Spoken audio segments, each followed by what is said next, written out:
Hi, welcome. It's time for another part of a children's book reading and story.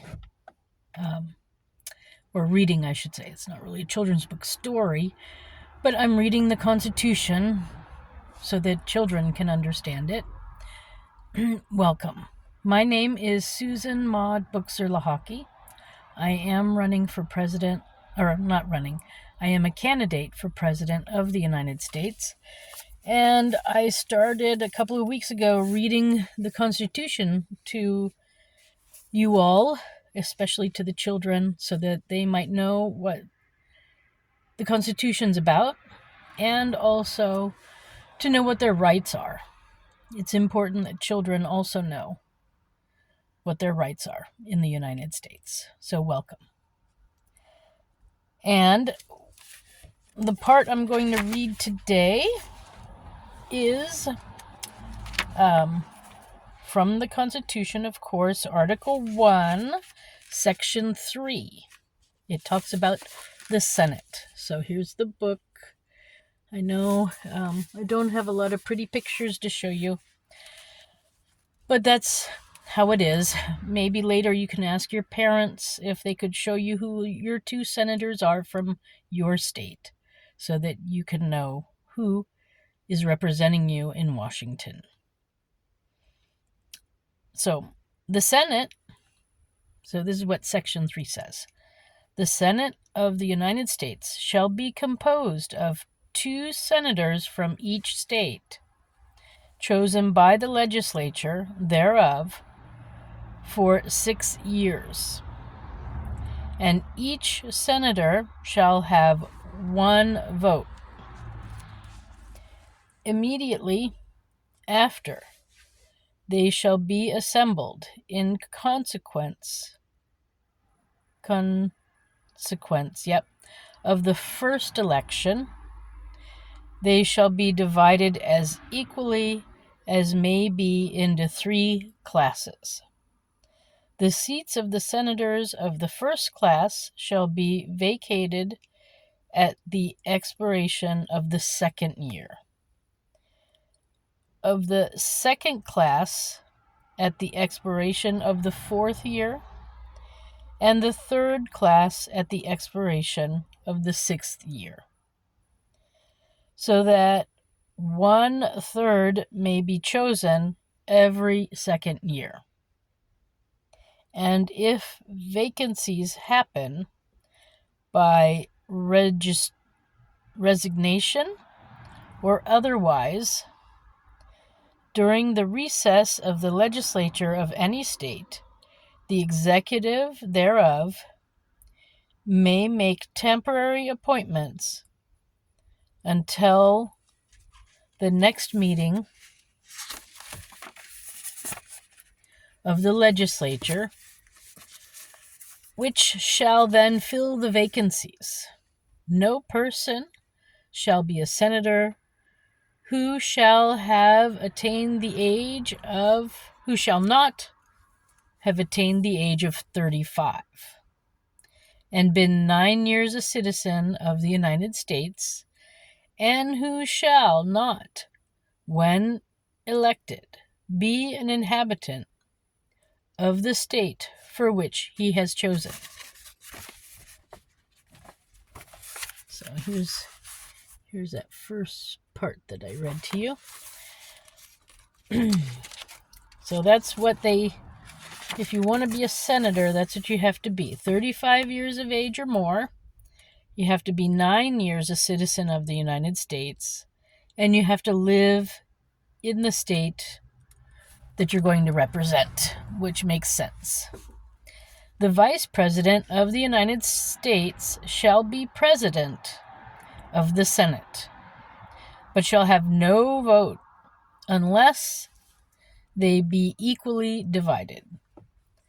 So if when they're voting on something at the Senate and it's not decided, it's even vote, then the President of the Senate will cast the deciding vote.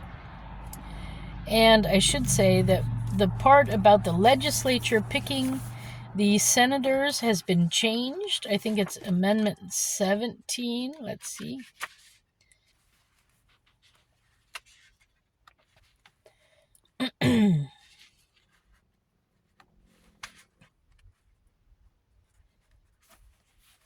Yep.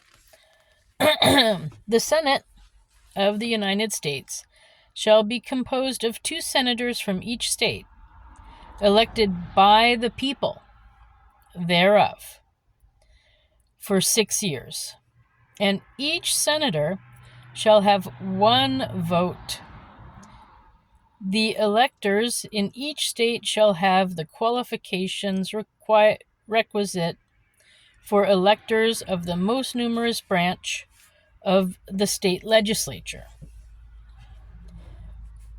When vacancies happen in the representation of any state in the Senate, the executive authority of such state shall issue writs of election to fill such vacancies, provided that the legislature of any state may empower the executive thereof to make temporary appointments until the people fill the vacancies by election as the legislature may direct. This amendment shall not be construed as to affect the election or term of any senator chosen before it becomes valid as part of the Constitution. So that was put into effect on April 8th, 1913. That was Amendment 17. So it took the power away from the state for who the senators would be and gave the power to the people to pick their senators. So let me move on. The Senate shall choose their other officers and also a president pro tempore in the absence of the vice president, or when he shall exercise the office of President of the United States. So the Senate will choose from themselves who will be like the vice president of the Senate, for lack of a better way of putting it, if that helps.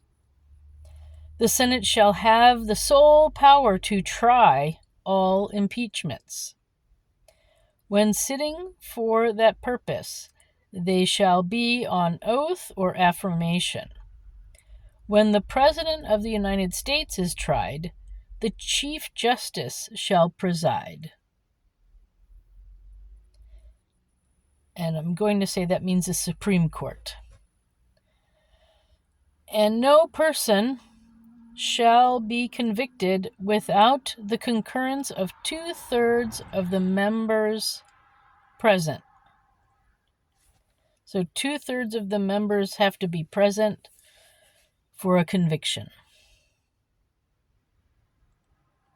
Judgment in cases of impeachment shall not extend further than to remove from office and disqualify to hold and enjoy any office of honor, trust, or profit under the United States.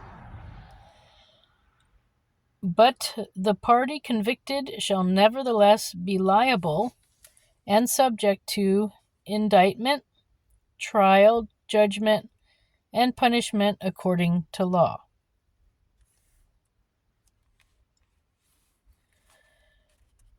And that's the end of section 3. So that's the rest of it there. And I think that's probably good for now. So now we got a clear picture of how the elections of the 2 main bodies, so the Congress, the House of Representatives, and the Senate are chosen. Thank you for stopping by. and I will go over the next part of the Constitution next week. My name is Susan Maud Buchser-Lochocki, or Susan Buchser for short. I have a lawsuit pending with the Supreme Court about our election process, and you can find out more about that at my website, which is susan4usa.com. That's Susan, the number 4, USA.com. Okay, thank you. I wish you a good day. Bye for now.